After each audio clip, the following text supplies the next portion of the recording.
এটা 26 সপ্তাহের একটা প্রেগনেন্সি।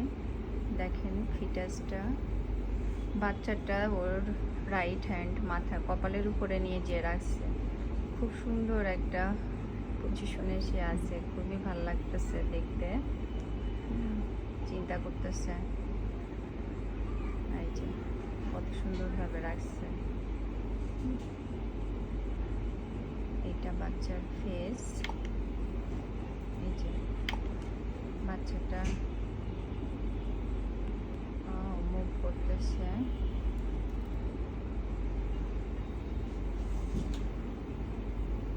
যে নোজ,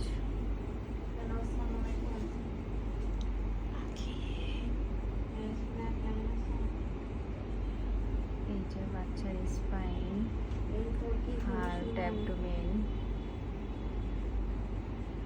এই যে পায়ের অংশগুলো বাচ্চার, এই যে হাত পা, এই যে দুইটা পা,